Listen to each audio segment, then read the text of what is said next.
Em O Processo, a diretora Maria Augusta Ramos usa explicitamente a referência ao pesadelo kafkiano para mostrar sua visão sobre o impeachment de Dilma Rousseff.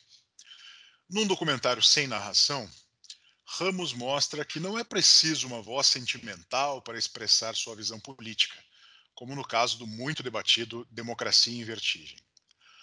Ao longo de 2 horas, somos convidados a compartilhar da visão petista sobre este episódio da história que, se não foi golpe, e não foi, para a diretora faz parte de um enredo tirânico escrito por forças conservadoras e reacionárias. Este é o Quarentena Cult, podcast em vídeo da Gazeta do Povo, que se propõe a debater um filme disponível nos principais serviços de streaming e recomendar ou não que o público assista. O Quarentena Cult está disponível gratuitamente em todos os principais serviços de streaming de áudio, como Google Podcasts, Spotify, Deezer e Apple Podcasts, e também no canal do YouTube da Gazeta do Povo. Se você gosta desse programa, eu te convido a conhecer melhor o conteúdo da Gazeta do Povo e também se tornar um assinante e desfrutar deste e de outros conteúdos que você só encontra aqui.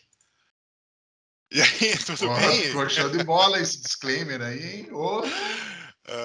Quando eu escuto verdades, né? Eu tenho que apoiar, pô. É verdade. Ficou massa. Eu sou Ricardo Sabag, comigo os jornalistas da Gazeta do Povo, Jones Rossi, Evandro Schenkel, Paulo Pousonoff Jr., o time completo do Quarentena Cult.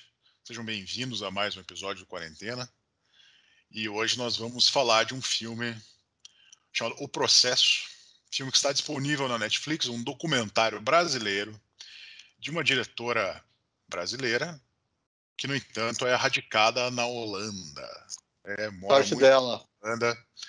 Maria Augusta Ramos, Paulo Pousonoff, você vai ser o responsável por dizer por que nós fizemos a escolha de debater Já que você indicou esse filme, Paulo, pra gente... Eu não vou dizer, Paulo. A gente Eu não vou dizer que foi você que indicou, mas faz aí, vai, dá o... Antes de começar o programa, a gente já estava criticando já. Esse podcast é igual o Processo. Ninguém sabe quem indicou, ninguém sabe por que a gente vai falar e muito menos se é para você ver ou não, né? Não é para pessoa ver. Não é para pessoa. A gente não veja. É como aqueles cursos lá, curso da Márcia Tiburi que eu fiz. A gente passou pelo processo para o espectador, para poupar o espectador do podcast. Verdade, hein? Só isso já vale você fazer a assinatura aí. É verdade. Ou seja, 4 pessoas torturadas durante 2 horas e 20, não é só 2 horas e 20. Vou ser sincero aqui, eu vou falar que eu pulei uns trechinhos ali, que eu vi que não ia dar em nada ali. Vou te contar o spoiler. Se você quer ver muitas imagens das ruas de Brasília, de uma pessoa gravando algum político petista num carro, conversando com alguém, ficar... A imagem do Cardoso quase chorando no carro, depressivo. Tá, mas vamos colocar... Daqui a pouco você fala. Vamos colocar ordem, então. Então a gente conversou e falou assim, tem o filme aí, O Processo, vamos assistir O Processo, falar sobre esse negócio, porque a história está sendo meio que recontada, né? Eu acho que é o 3º filme que tem sobre o impeachment da Dilma e que mostra essa visão petista de que foi golpe, foram as forças conservadoras e reacionárias. Então vamos ver, vamos conversar sobre isso. Mas não foi bem assim, né, Paulo? Vamos ser sinceros. Os nossos últimos vídeos que a gente trata de política e cultura bombaram e a gente falou, precisamos continuar nessa linha. E aí a gente falou, o que a gente vai assistir? Daí você falou, O Processo. Foi isso. A gente está tentando agradar o leitor, o assinante. Evandro está trazendo os bastidores do Quarentena Cult agora. Como decidimos que o filme seria trazido aqui? Esse filme, a culpa é do leitor. Que está nos incentivando aqui, dando views para gente trazer mais comentários sobre política, história e cultura. Bem, no primeiro dia, assim, que eu falei, vamos ver, né? Concordamos e tal, vamos assistir. Eu já vi 15 minutos e falei, putz, é pior do que o Democracia em Vertigem. É pior que o Democracia Não, não é pior. É pior. É pior. É pior, Evandro.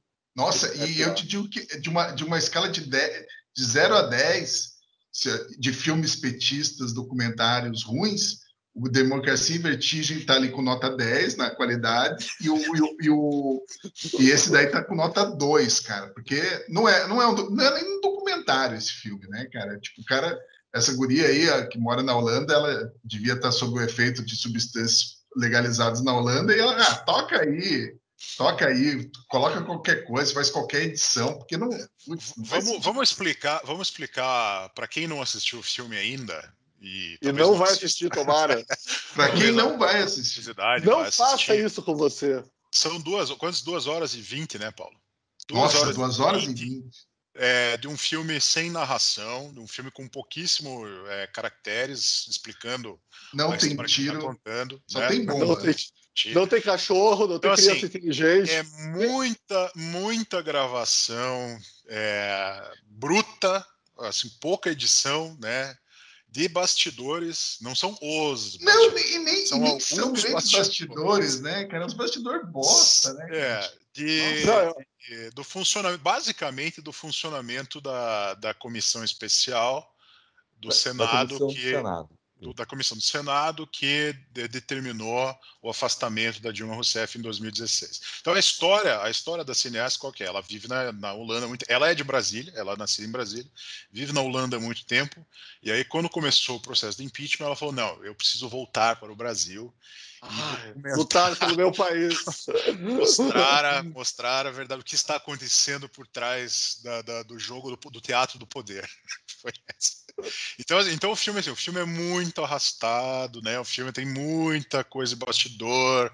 Vamos agora, fazer uma matéria. O que sai disso? O que vocês viram que é substancioso ali? O que a gente aprende com aquilo? O que a gente vê que não conhecia?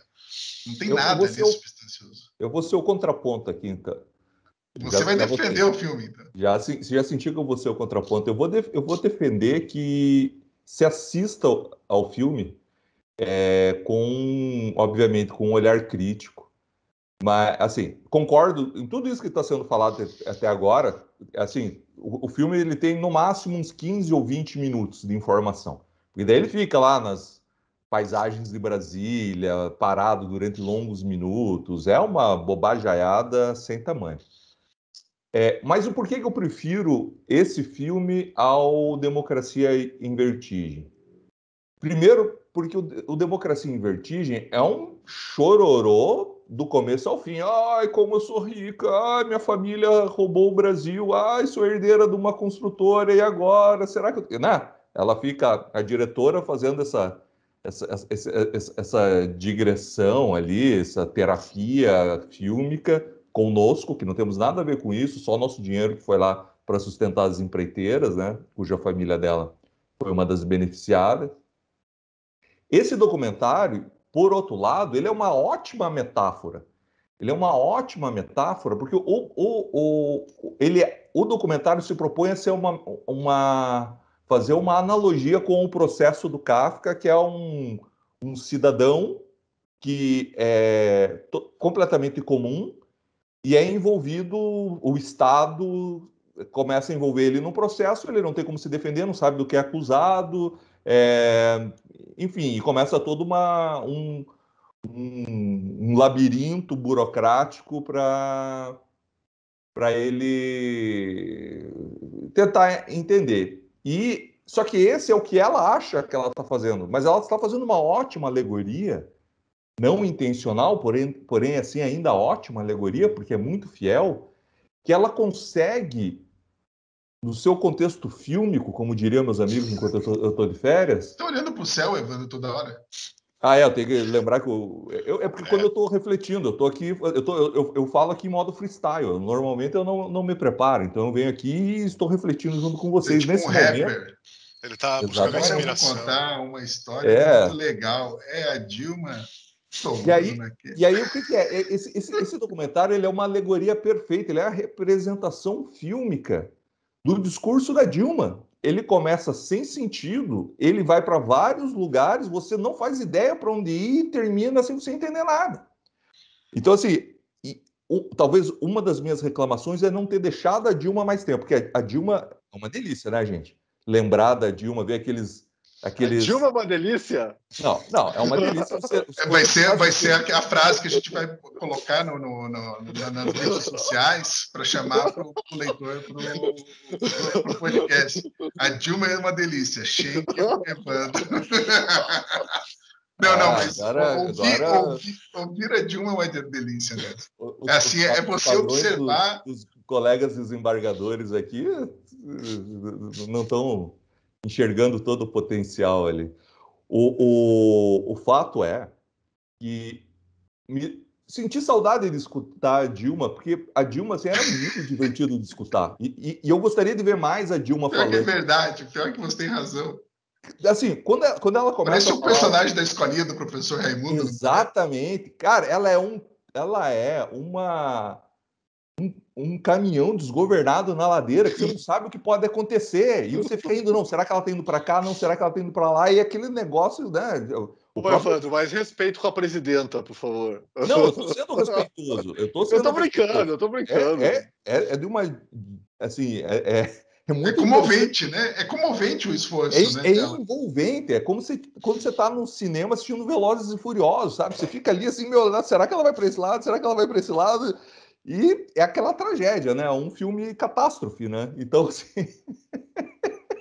Esse documentário é isso. Mas ela parece pouco, né, Evandro? Ela parece muito pouco. Né? Parece muito pouco. Eu acho que o título do filme, inclusive, não deveria ser o processo. Não tem nada de kafkiano, né, nesse filme, assim.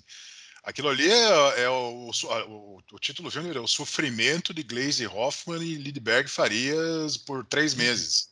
Que agora estão namorando, né? Sessão fofoca. Sessão contigo. Ô, Rodrigo, coloca uma vinheta aí, contigo. Você roubou a pérola aqui do meu raciocínio que eu ia falar desse filme, porque o filme mostra bastidores ali da comissão do impeachment do Senado que todo mundo já sabia naquele momento onde é que ia terminar. Não existiu nenhum drama naquilo. Assim, era favas contadas que aquele impeachment ia sair. Existia uma ampla maioria no Senado que ia votar pelo impeachment da Dilma, e a base governista era uma base que vinha derretendo de muito tempo. Então, assim, não existia nenhuma expectativa de que aqueles argumentos que são mostrados no filme fossem convencer quem quer que seja, para além daquele grupo que já estava convencido de saída, certo? Então, assim, o filme passa muito tempo ali nos bastidores do que é a defesa da Dilma, capitaneada pelo Lindbergh e pela Glaze, né? Então, o que você vê ali são esses dois, eles são os protagonistas do filme, na minha opinião, na minha análise, e eles ficam discutindo que argumento que eles vão defender, o que eles vão levar, e o que significa isso e aquilo, fazendo uma série de peripécias ali para tentar entortar as coisas e se convencer daquilo. Né? E muita coisa armada ali, porque por causa da câmera, né? Ela atendendo o telefone. O negócio, só o que é o mais divertido é o seguinte, ali você vê esses dois personagens, e o divertido que na vida real, que você vê que eles têm uma certa química. E aí depois que termina esse filme, eles tornam namorados na vida real. Para mim esse é o melhor subtexto que tá ali nesse filme, que não é um filme romântico, cara. É uma comédia romântica. É uma comédia romântica. Deciframos o filme, uma comédia romântica. Mas o Sabaio, eu ia perguntar para você, que é o amor nos bastidores do poder. Amor e poder. Esse vai ser o título. Eu ia perguntar para você, que é o ator aí do grupo, o que você achou das atuações da Glaze? Que logo no começo ela tá lá atendendo o telefone, assim, e falando... E o sotaque curitibano da Glaze, hein? Não, cara, será que curitibano não tem sotaque? Branco. Será que a gente passa tanta vergonha quando sai de Curitiba e começa a falar no curitibanense? Esse para os nossos ouvintes, né, que talvez não tenham, devem ter desconfiado pelos nossos sotaques, mas nós 4 aqui, nós somos paranaenses.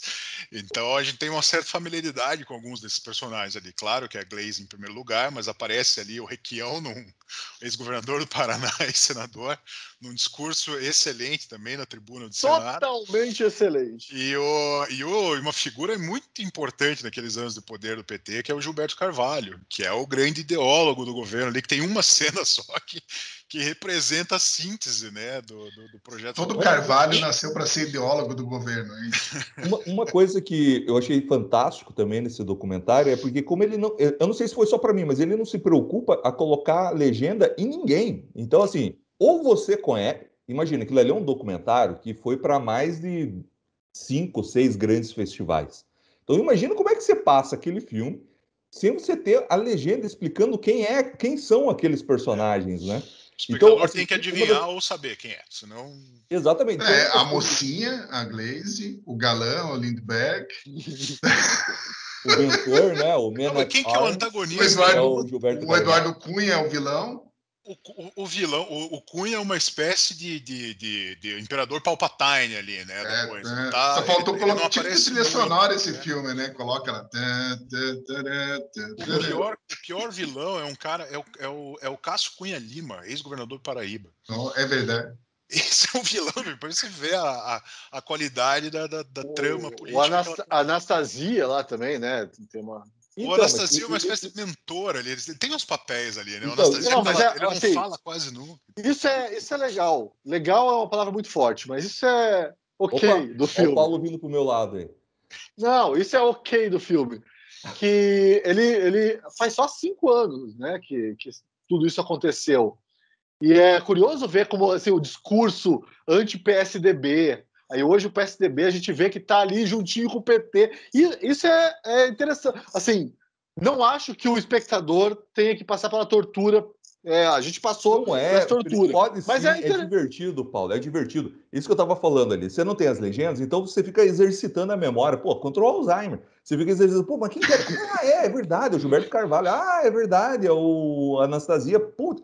Você vai vendo aquelas pessoas, o mercadante, você vai vendo eles passando e você fala como essas pessoas foram simplesmente varridas da política em tão pouco tempo. O status quo que por muito tempo permeou ali o Congresso Nacional foi varrido nas eleições de 2018. Aquelas pessoas eram muito importantes na política, mas muito importantes. Todos eles ali que estão naquele contexto, inclusive a Aécio Neves, o ex-chanceler lá, o Aloysio Nunes, o José Serra, tá todo mundo ali. Esses caras eram os caras... O Aloysio Nunes foi varrido mesmo da política. Com todo respeito, ele faleceu, né? E todos eles, a própria Dilma, que não perdeu os direitos políticos, o verdadeiro processo, o verdadeiro golpe que você tem todo ali, que não é explicado, é você ter um impeachment sem perda de direitos políticos, que é algo completamente inovador na Constituição brasileira, né? A lembrança da sessão do Senado que decidiu pelo impedimento da presidente foi presidida pelo presidente do STF na ocasião, que é o ministro Lewandowski. Que se refere à presidente da República como presidenta da República. Então, quer dizer, você já tem uma ideia por ela.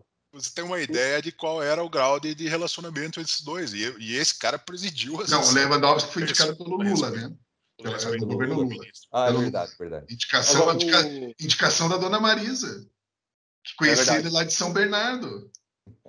O Sabag falou que não tem um antagonista. No final do filme, o antagonista é o Temer. E parece que o Temer vai ser uma coisa... o Temer, tipo... Isso, no final fala o primeiro presidente como se fosse acusado de crime durante o exercício do mandato. Daí você fica assim, cara... Vocês estão falando, é o Temer que eu conheço? Tem a galera lá fazendo protesto. Teminho, cara. O nosso TT, pô. Quem é o Temer hoje? Tipo, onde tá o Temer? O que der? O spoiler. Eu que já fui da família Temer, mas não quero. Eu não tenho isenção para falar do meu Temer aqui. O spoiler é o melhor, seguinte: quando termina o filme termina, spoiler. O filme termina com imagens de um conflito lá, de uma manifestação do MST lá, da esquerda, e aí tem conflito com a polícia, e aí a última cena do filme são fumaça, cinza que vem daquele conflito. Nossa, é um conflito muito pai, é meia dúzia ali, a polícia ela meio assim, tipo, aí entra de borracha, o gerador de caracteres final, que é dizendo assim, bom, o que aconteceu depois disso, né? Então, Dilma foi deposta, assume Michel Temer. O que aconteceu depois disso? Aí os caracteres são: Michel Temer estabeleceu o teto de gastos do governo. Nossa, vilãozão. E a reforma do ensino médio.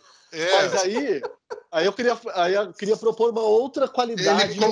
Ele fez uma lei que o governo não pode gastar mais do que arrecada. Que lazarento. Mas isso bastardo, vilão. Isso eu queria propor uma outra qualidade, entre aspas, aí do filme, que me fez lembrar isso, que é... Eu tô assim, falando, a gente vai chegar num acordo final aqui. Vai. O filme é bom porque... Um grande acordo nacional.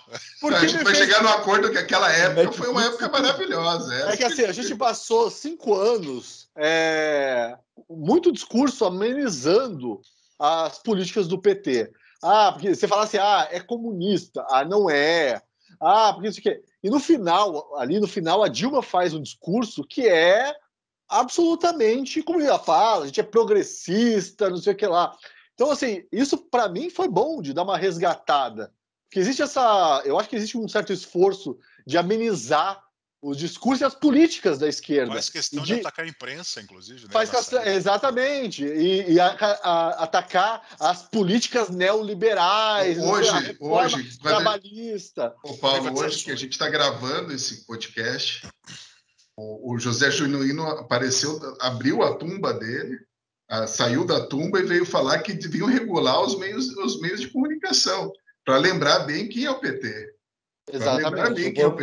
Não vamos esquecer quem são os precursores dos dólares nas cuecas, né? Pô. Não veio lembrar disso também. Pessoal, vou esquece botar rápido. mais um ponto aqui. Brasileiro não tem memória. Mais um ponto bom. Evandro, é um ponto na nota para cada coisa boa, hein? É um ponto na nota, eu vou mostrar isso na planilha depois, hein? Porque agora esse filme está crescendo com o debate aqui. Está crescendo.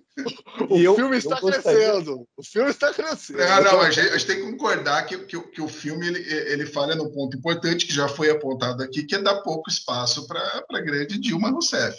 É imperdoável isso. Nossa, não é todo dia que o Brasil tem uma presidente que né? Vem da Bulgária, né, cara? Presidenta.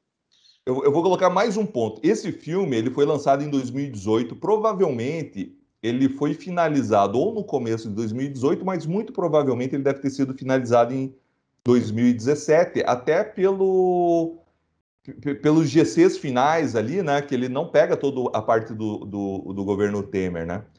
Então, o que também é interessante, olha, isso eu acho muito, muito importante, porque isso é muito atual, que é quando você acha que você tem o poder, quando você acha que conhece os inimigos, quando você acha que conhece as alas que estão realmente disputando o poder, algo acontece e tudo muda. Não existe qualquer referência à direita chegando, ao Bolsonaro.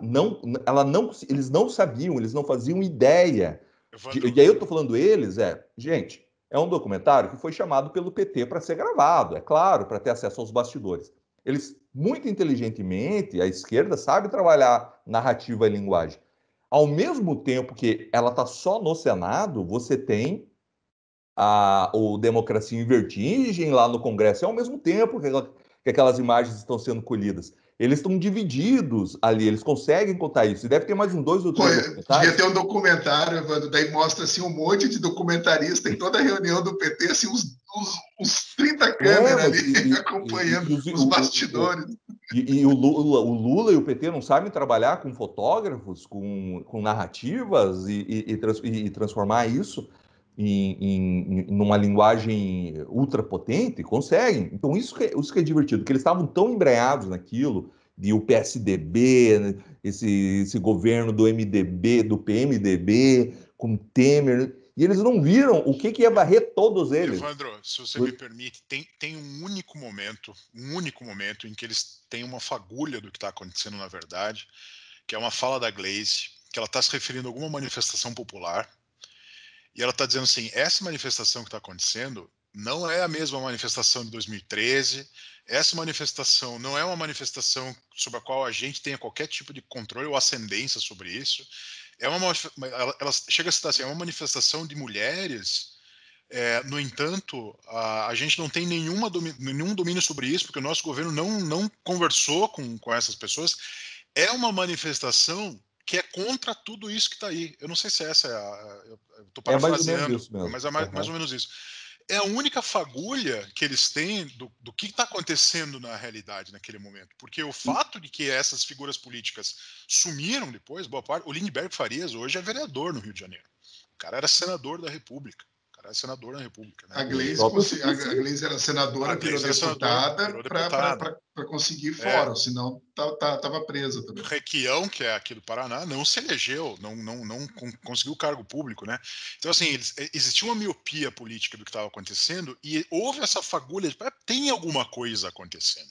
Agora, ninguém ali soube entender que coisa era essa que estava acontecendo. E, aliás, o filme falha, eu vou falar um ponto negativo agora, porque o filme não consegue estabelecer o nexo causal do que estava acontecendo naquelas manifestações anti-Dilma, que são as manifestações que vão dar origem à base de apoio do Bolsonaro depois. O filme ignora completamente a figura do Bolsonaro, ele aparece uma vez no voto dele pelo impeachment da Dilma, né?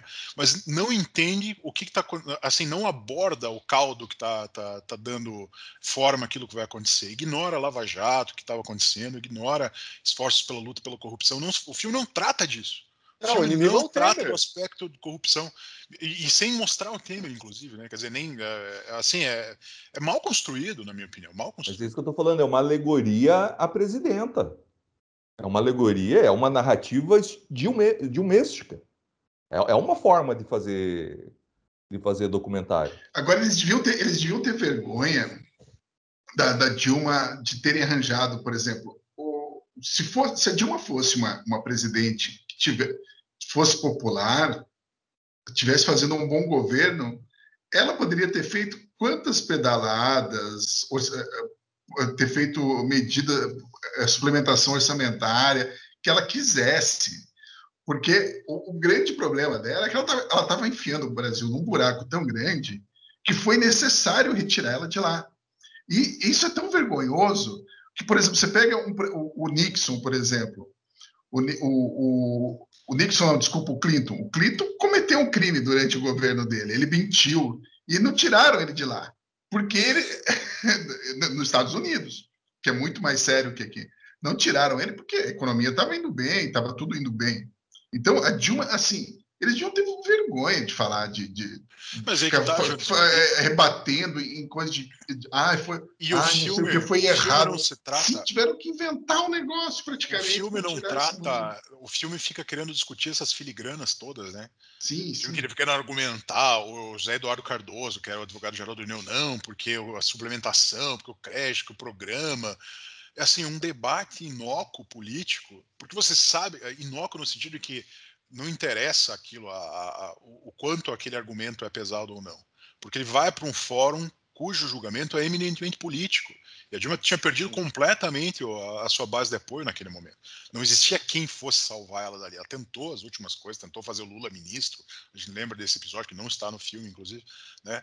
E ela perde a base política, então aquilo era favas contadas. Ela fica discutindo, mas será que teve? Será que podia? Será que não podia? Mas veja bem. Então, uma perda de tempo. Assim, aquilo é uma gastação de saliva. O papel e uma ingenuidade, né, do pessoal, né? Por exemplo, tem uma hora que eles falam lá, que eles não vão... É legal, primeiro eles falam que não vão prender o Cunha. Depois, quando prendem o Cunha, quando o Cunha está para ser preso, eles falam, mas eles não vão querer que o Cunha seja preso, porque ele vai revelar tudo, vai revelar tudo, vai destruir esse país. Cadê a revelação do Cunha até hoje, cara? Tipo, eles não sabiam de nada.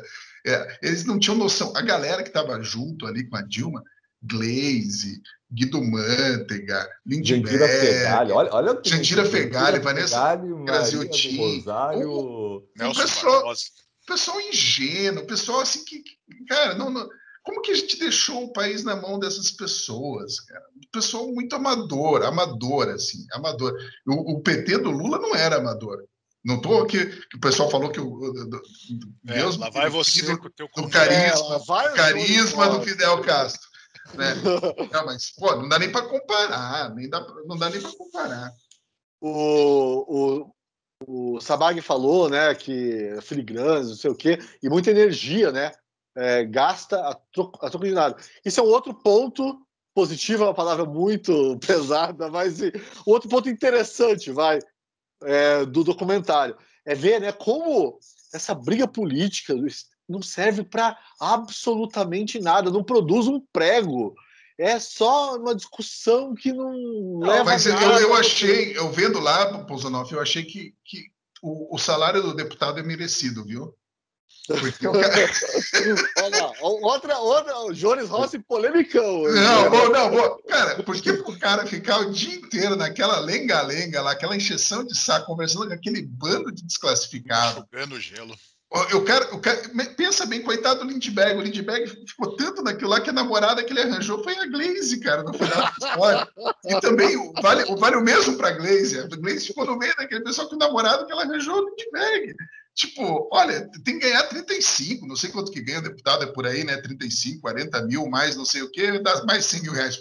É pouco, tem que ganhar mais. Eu acho que não vale o que os caras passam ali. Ali naquela hora da votação, na hora que vai votar o impeachment, imagina se você é um deputado mais limpinho, né, tá com o desodorante em dia, chega no meio daquele bando lá, perdeu, caralho, nossa, cara. Daí chega o G. Willis cuspindo para todo lado, que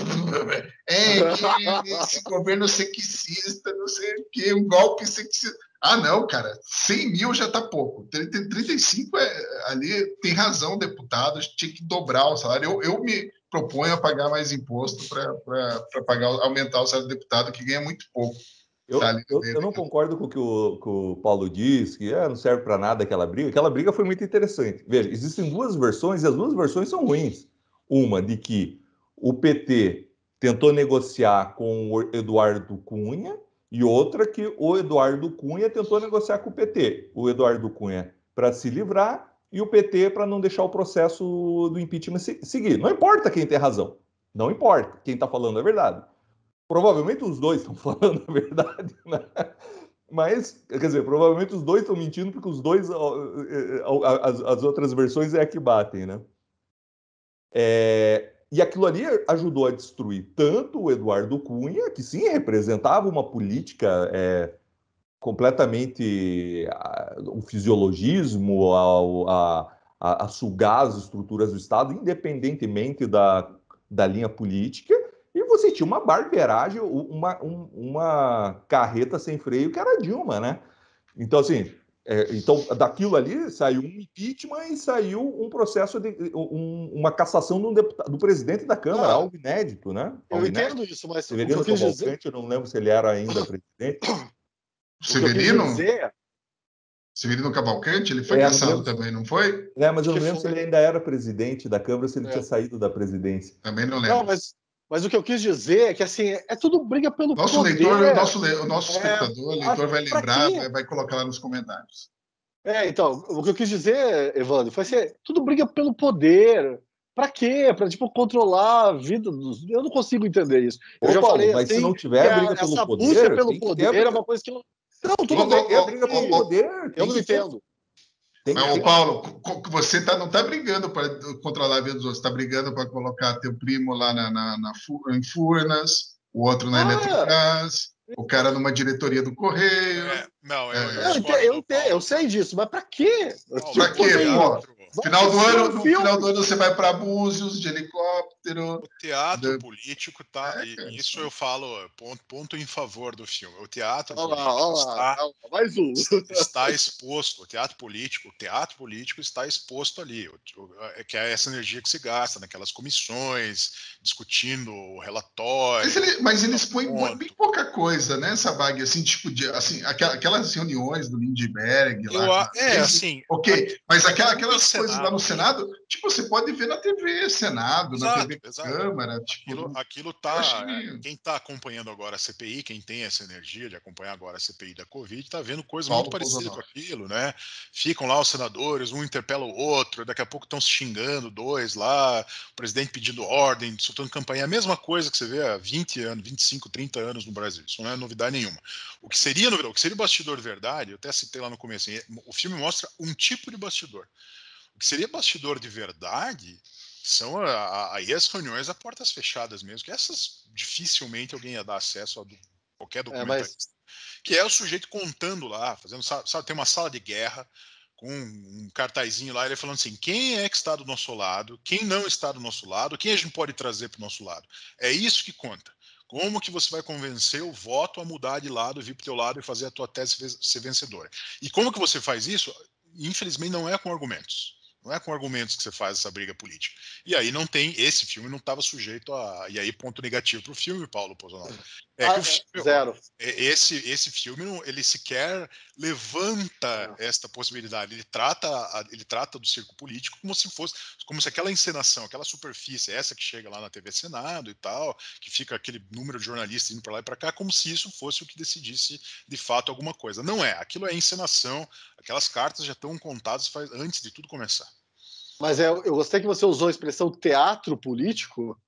Para que serve teatro? Para nada. É isso aí. Meu ponto é esse. Eu tenho que concordar agora você quer me ofender, então, Paulo? É isso que você quer? Pô, eu vou dizer que quando eu estive como editor do Caderno de Cultura, eu aprendi a gostar de teatro, porque eu fui em boas peças.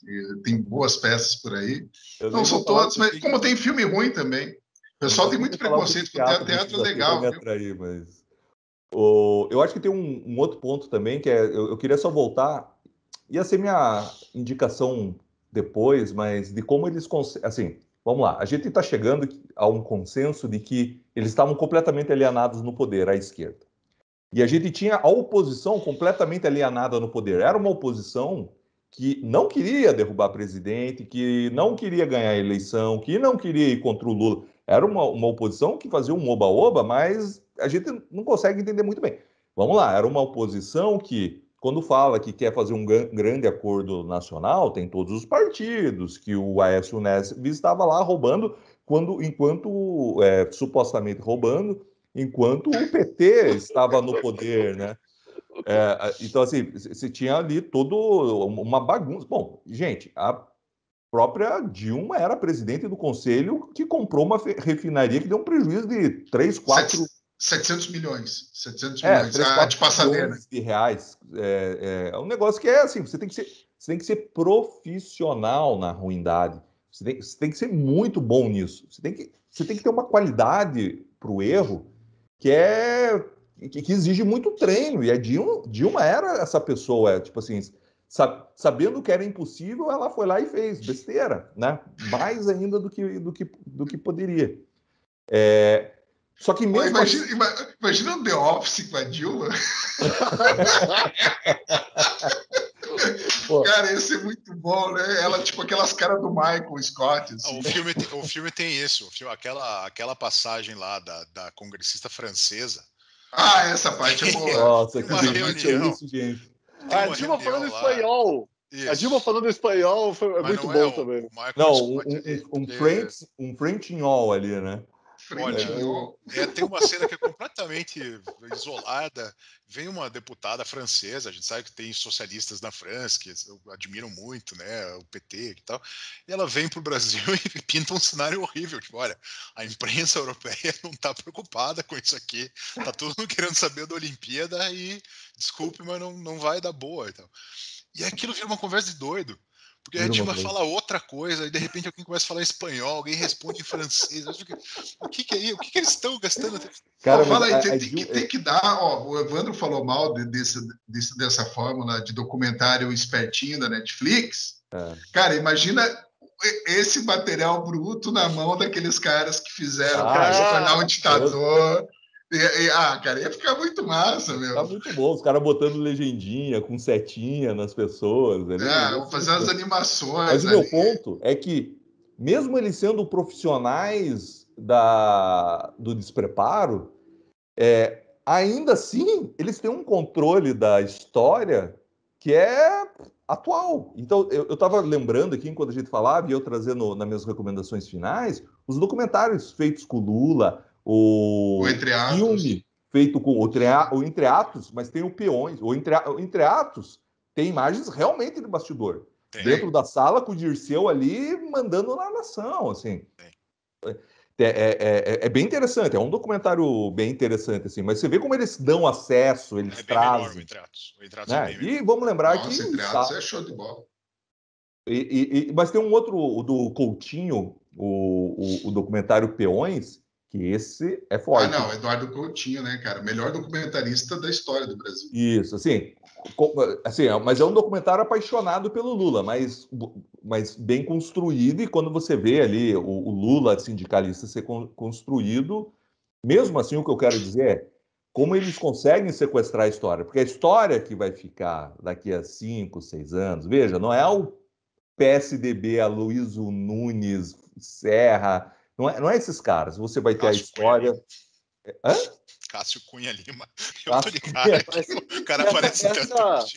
Essa é a pergunta que eu queria fazer para vocês. Vocês acham que o PT, esses documentários, o Democracia em Vertigem, esse tem um outro que eu não lembro o nome, eu sei que tem 3, não sei se vocês sabem se tem mais. Você acha que eles vão conseguir recontar a história, fazer com que a Dilma passe para a história como vítima de um golpe? Sim. Pô, já é tratado assim. Claramente. Veja, esses dois documentários, o Democracia em Vertigem foi para a indicação do Oscar, se eu não me engano. Foi. Né? Teve destaque da Netflix, fez roadshow da Netflix pelo mundo. Esse documentário, a gente não dá nada, mas ele teve repercussão. Você tem lá o Festival de Berlim, que é muito importante. Festival de Berlim, acho que de Veneza, mas... Gritaram fora Temer lá. Exatamente. Nessa mesma época, você tinha o Aquarius, você tinha a galera em Cannes fazendo lá os seus protestos, golpe e não sei das quantas. Todos os documentários do Lula, o filme do Lula, toda a história, eles sabem contar. Então, assim, qual é a contranarrativa? O que a gente vai dar? Vamos lembrar, Academia de História. Quem são os pesquisadores? Quem são os historiadores hoje que saem das academias majoritariamente? Então, se eles estão construindo, dando o São aqueles caras que ensinaram para a gente sobre Gulag, sobre o Holodomor, são esses caras que ensinaram tudo isso para a gente na escola. Não, esses dias eu estava vendo uma live da galera de esquerda. Eu adoro assistir live do pessoal de esquerda aí pelo YouTube. Avisa o Paulo, que daí ele faz eles negando o Holodomor. Eles negando. O meu xará lá, que a Madeleine Lax confundiu lá comigo, o Jones Manuel, ele nega totalmente o Holodomor. Foi a primeira vez negacionista. Estarrecido disso não ser derrubado, né? Do YouTube não fazer nada, as pessoas negando o Holodomor. Engraçado, né? O YouTube ter essa tolerância com fake news, né? Com negacionismo. Alô, YouTube! Impressionante. Vão derrubar a gente se continuar. Então, para mim, não há dúvidas. E aí eu não vou citar os nomes aqui para evitar tudo o que acontece quando você cita o nome, mas você tem pessoas que denunciam que a verdadeira tomada de poder é a tomada de poder cultural, né? E que você deve ter um caldo cultural para você realmente ter uma sociedade mais sadia, mais plural, com diversas visões de mundo, né? E não temos. Então, assim, o que a gente tem é alguns canais no YouTube, a Gazeta do Povo, como um jornal onde fica sempre trazendo o contraponto do senso comum, fatos da história que não são muito valorizados, os filmes que a gente traz aqui para analisar. Você tem algum ou outro veículo independente no Brasil que consegue fazer isso, mas a história está sendo escrita em tempo real, com recursos e com estratégia. E não é... Vamos lá. Vocês acham aqui, vocês três, vocês acham que hoje existe uma estratégia de governo Bolsonaro tentando colocar qual é a versão dele de governo, que fique registrado, que não sejam tweets reclamando que está sendo perseguido? Qual é a versão que fica do governo Bolsonaro daqui a 15 meses, quando acabar esse primeiro governo? Uma tentativa, né, de fazer algumas coisas, tipo o Josias Teófilo, né, fez lá o Jardim das Aflições, que é bem filmado, bem feito. Mas são iniciativas pontuais, né, João? Muito pontual, não é um negócio assim. E o cara, por exemplo, vamos então mostrar o Jardim das Aflições lá na faculdade, lá em Pernambuco. Não é? Os alunos de esquerda entraram lá e acabaram com a transmissão, saiu porrada, foram atrás Cara, não existe espaço. A gente acabou de dar. Procurem aí, vocês que forem assistir, os marxistas em Londres. Em Londres, o Paulo traduziu esse texto. Os marxistas em Londres estão querendo. Olha, vê se faz sentido. Estão querendo acabar com a sociedade Hayek da London School of Economics, que é mais ou menos que acabar com a sociedade Didi dos Trapalhões, sei lá, um negócio assim, tipo, cara, o cara, o prêmio Nobel... Queimar a biblioteca do Roberto Campos.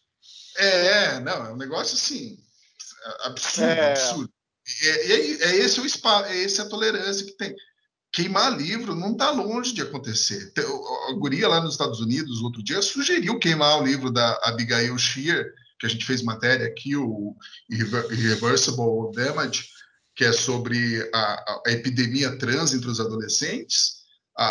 Uma outra acadêmica, a Abigail Shrier, não é radical, não é nada. Ela é uma ex-repórter do Wall Street Journal que simplesmente viu que estava acontecendo aquilo lá e foi lá, colocou no papel, fez um livro. A Associação Americana de Varejistas de Livros se desculpou por ter colocado o livro no panfleto deles. Mas isso deles, não é o pior. Cara. Ela tinha publicado como estudo numa universidade americana, ninguém notou. Quando denunciaram que aquilo ali era racista, homofóbico, misógino e genocida, a universidade retirou o estudo, né, tinha saído numa publicação científica, retirou o estudo e colocou uma nota de desculpas à comunidade que se sentiu afetada e que provavelmente aquele artigo deve ter matado 10 milhões de pessoas na última semana. Eu escrevi um artigo sobre tirando um sarrinho, né? Por que tem transexual e não tem transracial? Daí eu peguei o caso da Rachel Dolezal, que também é um documentário legal que tem no YouTube. Aliás, a gente podia um dia trazer esse documentário aqui, que esse é bacana, esse é legal de assistir também. Mas a minha ideia de falar por que não existe transracial não foi da minha genial cabeça que eu tirei, foi uma estudiosa americana que foi lá num periódico de filosofia e propôs um exercício filosófico, né? Cara, ela também ela foi banida, teve que pedir desculpas, nem fala do assunto. Eu tentei uma entrevista com ela, ela falou, não, melhor não falar desse assunto. Mas essa é a tática, de amedrontar, ostracismo, corta nas redes sociais, mata a reputação. Eu só queria, voltando ao filme só um pouquinho, uma coisa que me chamou a atenção foi a obsessão da diretora pela Janaína Pascoal. A Janaína Pascoal... Mas você estranhou? Não, porque a Janaína Pascoal... Calma. A Janaína Pascoal aparece mais, né, do que quase todo mundo ali. Ela tem... Da oposição, digamos assim, ela que mais aparece ali, e uns closes, cena dela tomando todinho, umas coisas assim que eu fiquei pensando... Pra ridicularizar. Não, você que gosta de fazer uma análise fílmica, semiótica, eu fiquei pensando, sério mesmo, que você ia trazer isso, assim, porque é interessante os as falas escolhidas, sabe? Então, o encontro dela com o Felipe Barros. Isso, ali o encontro com o Felipe Barros. E daí eu só queria resgatar, antes de você falar, Ivan, só um minutinho, só se eu esqueço. É que a minha cabeça, essa hora, minha cabeça já não está 100%. Tá no mal. No final, eu não lembrava disso. No final, no Senado já, a Janaína Pascoal, eu não tenho nenhum contato, não conheço a Janaína Pascoal. Você é amigão dela. Não tem nenhum contato, nada. Mas eu achei muito interessante, eu não lembrava disso, dela ter pedido desculpas para Dilma. Aquilo é um ponto positivo. Esse é realmente positivo do documentário. Pior, eu não lembrava daquilo mesmo.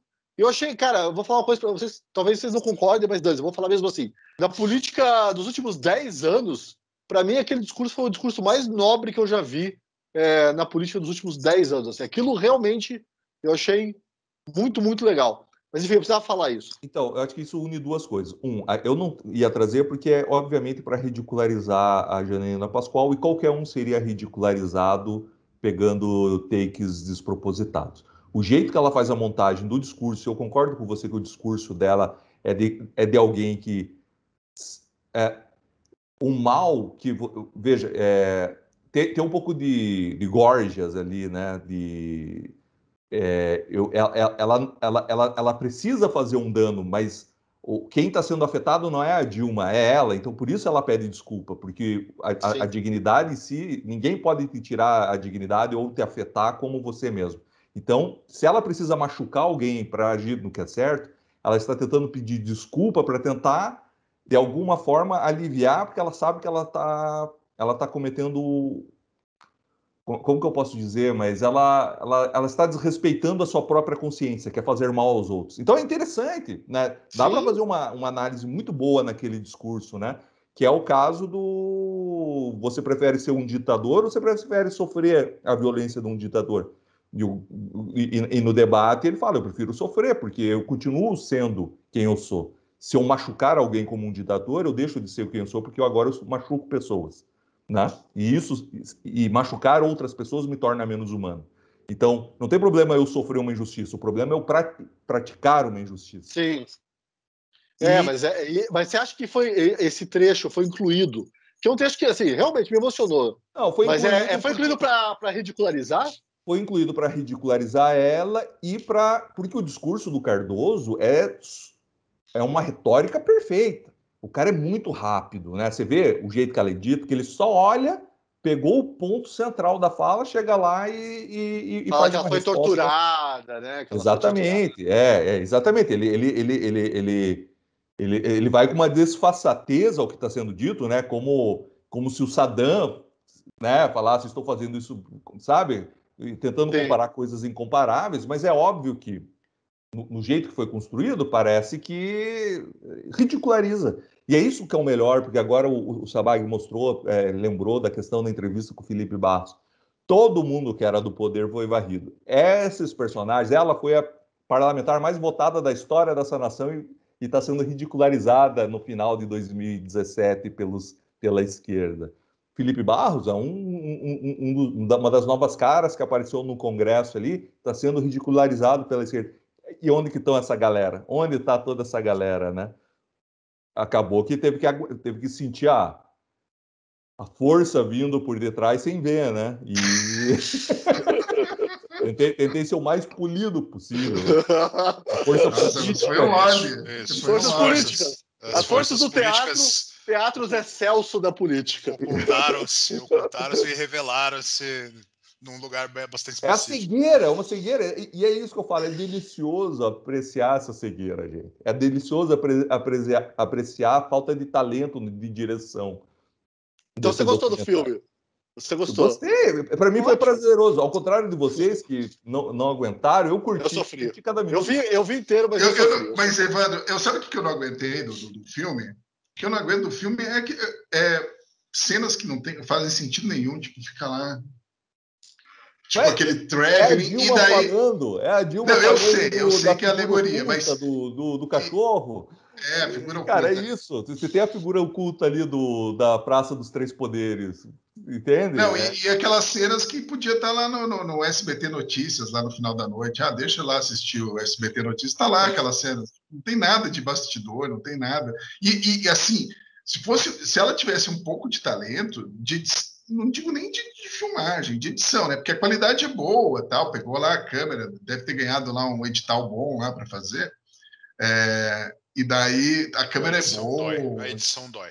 A edição dói demais, porque assim, cara, cadê aquele momento assim que alguém fala uma porcaria, sabe, não tem isso. Tipo, tem. Enfim.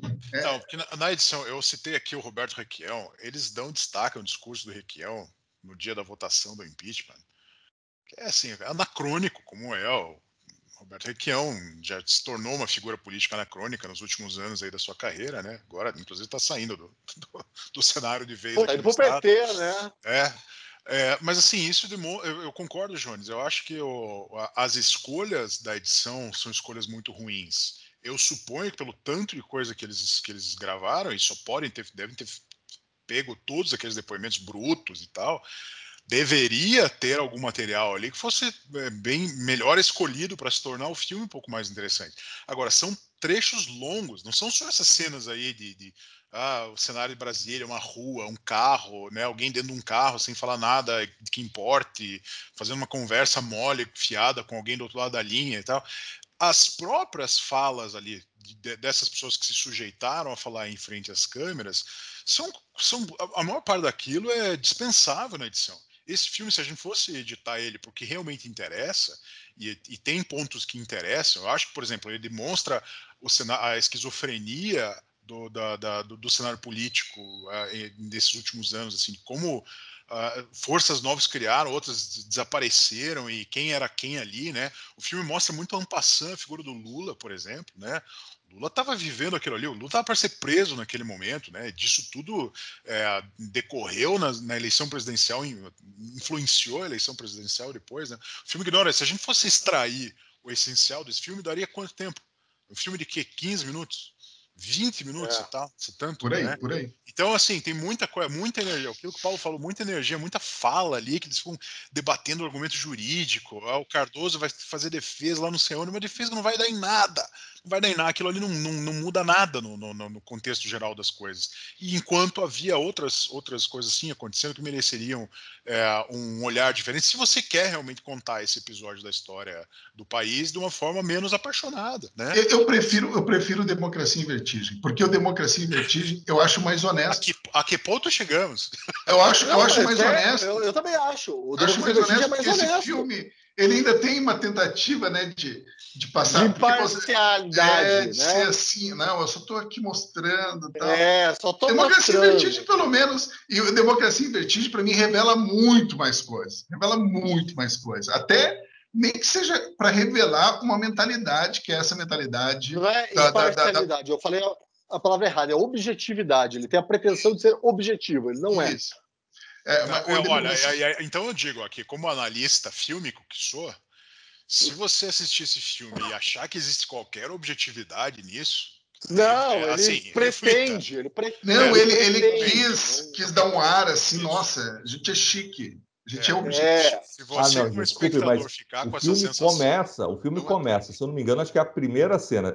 Ele começa com a votação, acho que sobe os créditos, né? Nossa, e ele é até todo recortado, né? Ele é com as elites.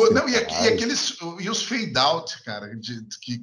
Não, mas ó, ele começa. Ele começa com a Glaze Hoffman interpretando uma senadora. Então, para mim, ali. Para mim, aquilo ali já mostrou, né? A objetividade foi para Quinto dos Infernos. Cara, é a escolinha do professor Raimundo que a gente vai ver. Eu gostei a cenografia é bonita, tá? Glaze na mesa dela com pilhas de papéis. Com a canetinha na mão. Uma xícara de café suja. Eu fico imaginando o making off. Aí ela fala com a assessora, não, eu quero fazer isso, vai. Eu preciso falar mais, porque depois ainda vou para comissão. Aí corta pro Lindbergh falando assim, nossa...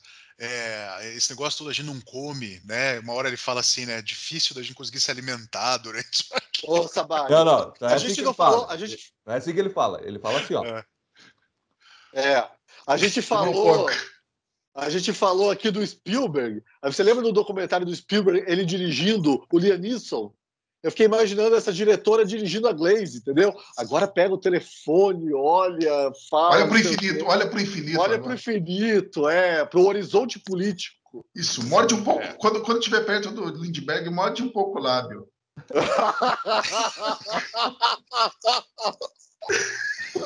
Essa foi... Mas faltou depois a cena... dessa, vamos para as notas. Eu acho que faltou a cena da Dilma...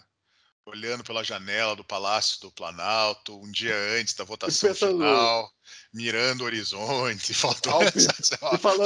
falando, um dia eu voltarei, ou jamais passarei fome, né? I'll be back. Vamos para as notas, pessoal.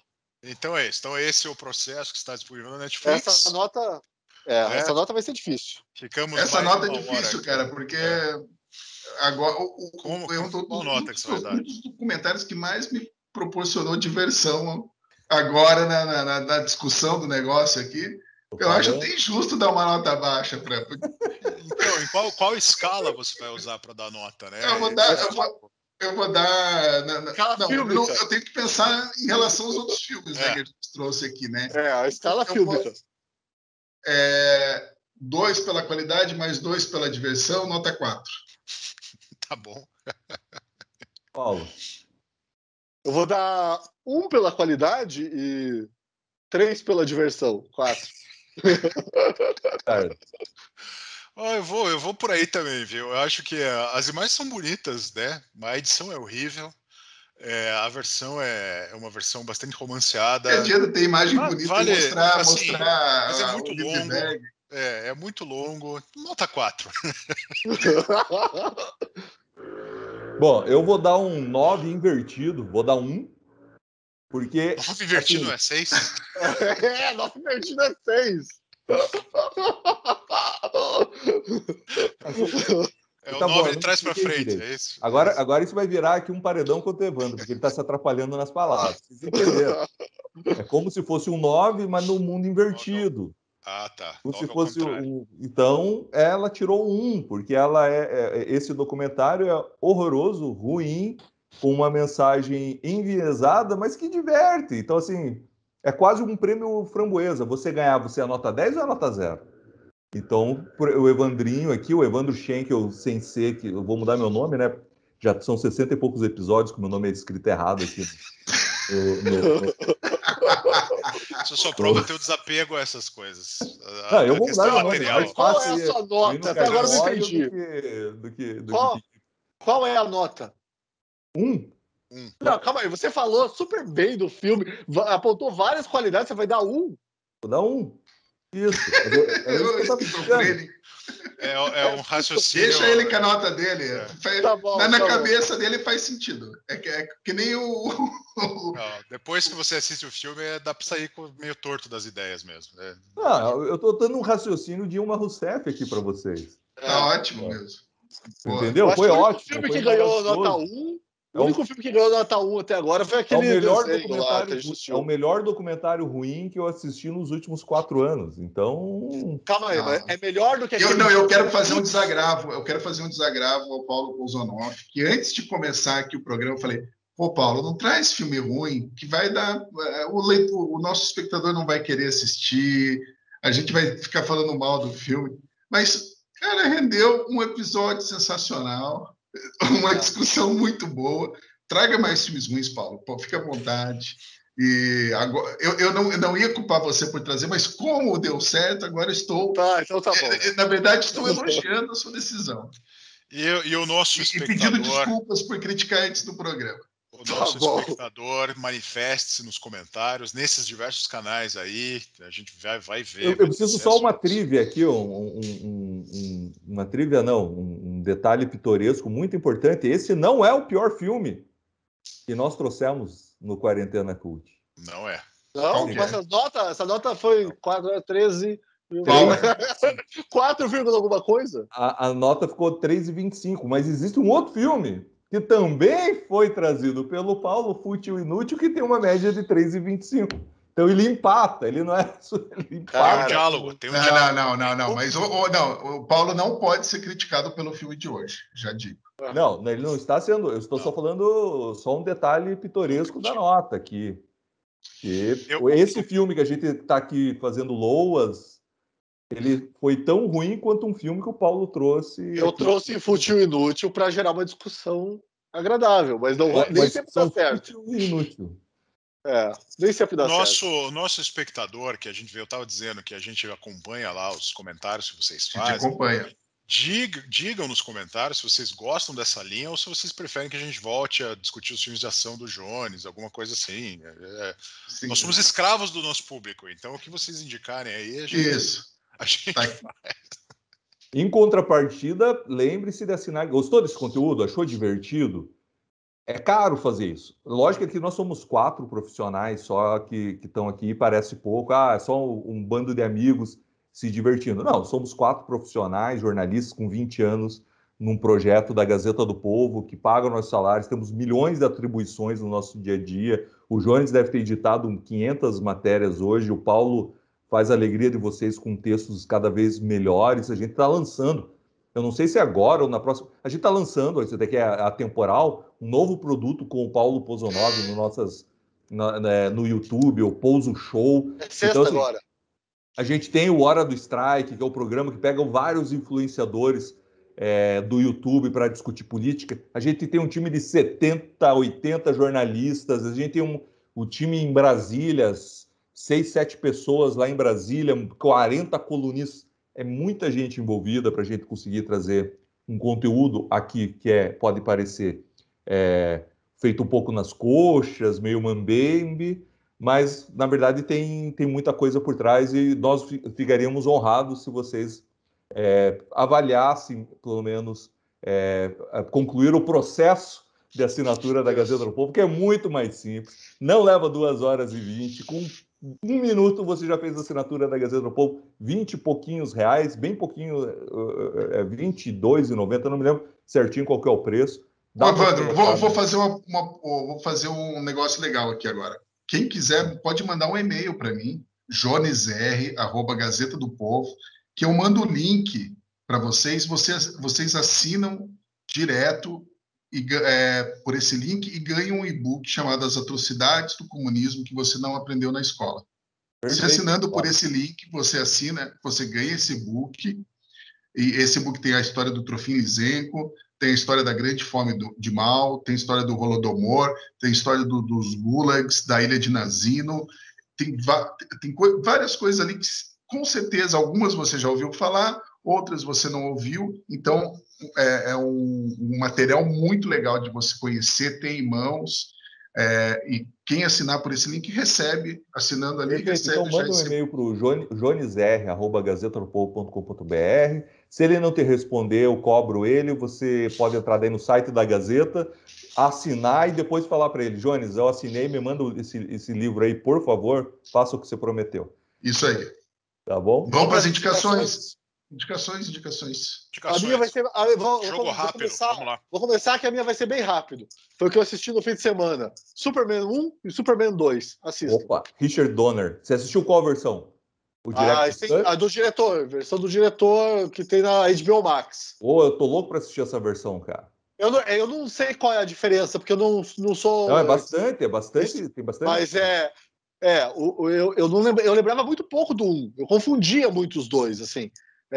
Mas, putz, é muito legal. É muito, muito divertido. Assim, assisti com a minha mulher e fazia muito tempo que eu não me divertia, sabe? Divertido mesmo, assistindo um filme que não tem nada a ver, né, com filme de super-herói de hoje em dia. Não envelheceu mal, né? Um filme de herói de 1978 não envelheceu mal. Não, e eu preciso falar assim, Christopher Reeve, que é um cara assim que eu jamais dei nada. O cara é um gênio. O cara tinha 26 anos fazendo aquele papel.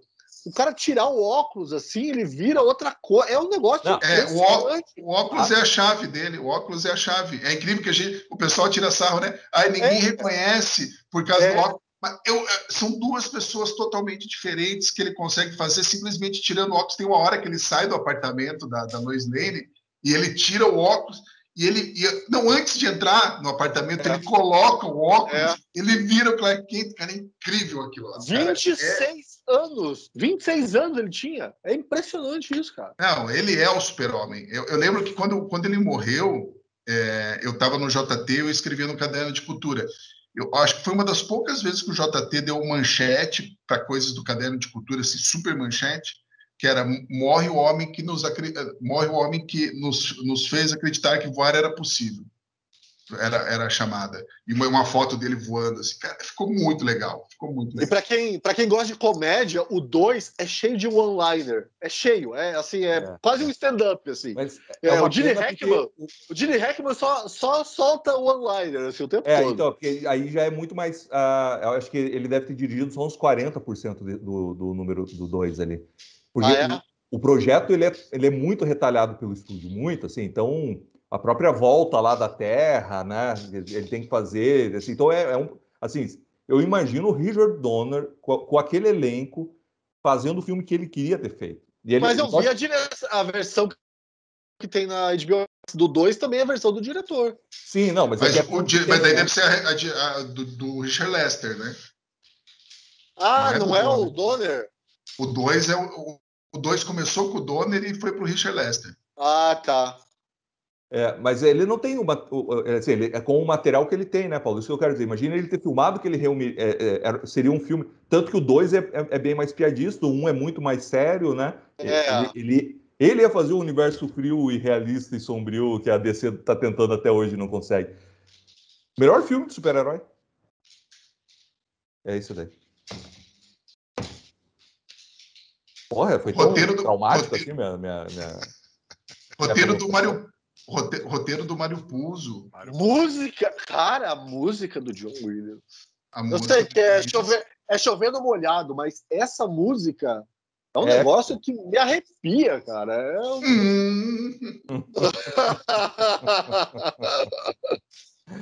Deu até vontade de sair de capa, né? Sair voando por aí. Pérola. Tô aqui de cueca por baixo, aqui eu tô de cueca por cima da calça. Então eu vou fazer minha indicação. Minha indicação, não sei se é fácil achar, é que eu lembrei durante a gente falando de certas coisas de bastidores. Não sei se vocês lembram daquele filme Primary Colors, com o John Travolta e a Emma Thompson. Eu acho que no Brasil alguma coisa do poder, Segredos do Poder deve ser. É um filme de 98. É um filme, o governo Clinton nem tinha acabado ainda. É um filme sobre os bastidores, o começo, a campanha do governo Clinton. Que eles não falam, né? Porque o cara que fez o livro é baseado num livro. O cara que escreveu o livro, ele não fala o nome dele, depois descobriram. É um livro bem legal. E é um cara que trabalhou na campanha do Clinton. E esse filme, eles não, o cara que é candidato a presidente não se chama Clinton, nem a mulher se chama Hillary, mas obviamente são os dois. E mostra o momento da campanha que eles fazem o que os americanos chamam de compromise, né? Que eles vendem a alma para ganhar a eleição. É bem legal esse filme, bem dirigido. Quem que era o diretor desse filme? Você lembra, Sabag? Era o... não lembro quem que era o diretor. Mas é um bom diretor. O Mike Nichols. Que é um cara... ótimo diretor. Enfim, vale a pena assistir, porque esse é um filme fictício, né, mas baseado em fatos reais e mostra bem como que é de verdade o bastidor de uma campanha política, os bastidores do poder. Muito bem. Posso dar minha, então? Minha indicação? Vai nessa. O Evandro está procurando a dele ali, olha lá. Ele está procurando, quem está assistindo está vendo o Evandro procurando lá. A minha indicação não é nenhuma novidade, isso tudo é num retorno. Para quem, por acaso, eu falei aqui uns 2 episódios atrás de uma série chamada Forever. Você está fazendo uma piadinha, né? Eu assisti o primeiro episódio, não fui adiante. Então, eu continuo recomendando, que eu terminei de assistir, eu gastei, vi os demais episódios e tal. É uma série ainda interessante, ainda recomendo que você assista. Vá até o 3º episódio, são curtos, ela muda muito nos 3 primeiros episódios. Não termina tão bem, mas eu acho que vale pelo exercício do que eles apresentam ali nesses primeiros episódios. Então, quem realmente tem, assim, já tá farto, não tem outras coisas para ver, tá sem indicação, eu recomendo que dê uma chance aí. Assista os 3 primeiros, são curtos. Se você não gostou até o 3º, largue mão. Mas se você gostou, acho que vale a diversão. Forever. Tá no Amazon, na Amazon Prime Video. Isso foi roubado na cara, né? Você deu uma indicação, voltou e reforçou essa indicação. Foi isso? É porque eu não tinha terminado de assistir, eu terminei. Então, Ele não sabia se era boa da primeira vez que ele indicou. Agora que ele mas eu falei isso. Eu falei exatamente isso. Semana que vem. Mas calma aí, mas é bom ou não é? Eu diria que nota 6,5. O cara indicou 2 vezes uma série nota 6,5. Brincadeira um negócio desse. Olha, é que foi o que eu assisti, é que eu não posso avalizar essa indicação. Eu comecei a ver outras coisas que eu ainda estou em dúvida. A minha indicação aqui vai ser para tentar recuperar um pouco a reputação do Jones. Então a indicação principal é: pega um Plasil ou algum remédio para estômago e azia, alguma coisa assim, eu não sei direito. Reputação. E aí assista o documentário Peões do Coutinho, porque ali vai mostrar bem o que o Jones quis dizer com pessoas que são carismáticas. Tem uma cena nesse documentário que tá tendo uma greve do ABC lá, em São Bernardo, se não me engano. está tendo uma greve, e você tem um tablado, e as pessoas estão falando, e está uma confusão, um zaralho rolando, todo mundo falando, discutindo, não sei o que lá. Aí chega o Lula com uma cigarrilha, um charuto no canto da boca. Todo mundo, uma bagunça, uma bagunça. Cigarrinho de paia. 2, 3 mil pessoas, uma bagunça. Aí ele chega, põe aquilo ali, a hora que ele pega no microfone faz um silêncio. Uma onda de silêncio. E ele começa a falar, ele fala, isso é um líder carismático. Veja, sem nenhum tipo de avaliação do caráter ou do legado histórico que ele tenha feito, que eu tenho as minhas considerações e com certeza são negativas. Mas o fato é que existe sim um carisma que eu não sei se é inato ou se é trabalhado e que fica muito claro nessa cena. E o documentário em si é um documentário histórico, é feito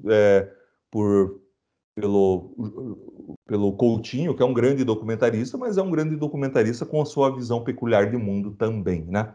Então, é isso. Essa é a indicação. Os Peões. Está em algum lugar. Eu não chequei aqui, eu esqueci, eu fiquei tão emocionado de falar da Dilma, de lembrar da Dilma. Eu tô com saudade. Cara, eu vou desligando aqui, eu vou pegar um compilado de frases da Dilma para voltar. Você lembra aquele humorista que fazia a Dilma no telefone? Aquele cara era muito bom, meu. Muito bom. Cara, eu acho que a única coisa que ele fazia legal, né? O resto que ele fazia não era bacana. Daqui a pouco o Ivan tá lá revendo os tweets da Dilma bolada também. Eu sinto que alguém daqui vai entrar na coletânea de frases da semana, no fim de semana, com aquela frase antológica. Não faça isso. Bem, Só sei que o cara que é espectador assíduo do Quarentena Cult já aprendeu que o Fidel e o Lula são super carismáticos. É isso que a gente quer ensinar ao nosso público. Isso e assistir Forever, né? E assistir Forever. A gente vai lá, faz a campanha, assina, e daí o que acontece? O cara vem aqui, o cara fica falando bem do Lula. Isso. Pelo menos hoje você não tá com a bandeira da União Soviética, é verdade. Pelo menos isso. Não estou mais apoiando o comunismo. Atleta do comunismo. Né? Atleta. Então é isso, pessoal. Então é isso, vamos encerrando por hoje. Muito obrigado a você que ficou com a gente até agora. Um dos nossos episódios mais longos. Espero que seja divertido, que você tenha aprendido alguma coisa. Estaremos de volta aqui na semana que vem, todos os tocadores de áudio aqui no canal do YouTube da Gazeta do Povo. E não se esqueça, acesse gazetadopovo.com.br, assine a Gazeta do Povo. Obrigado, Jones, obrigado, Evandro, obrigado, Paulo. Obrigado a todos que estiveram conosco. Um abraço, até a próxima semana.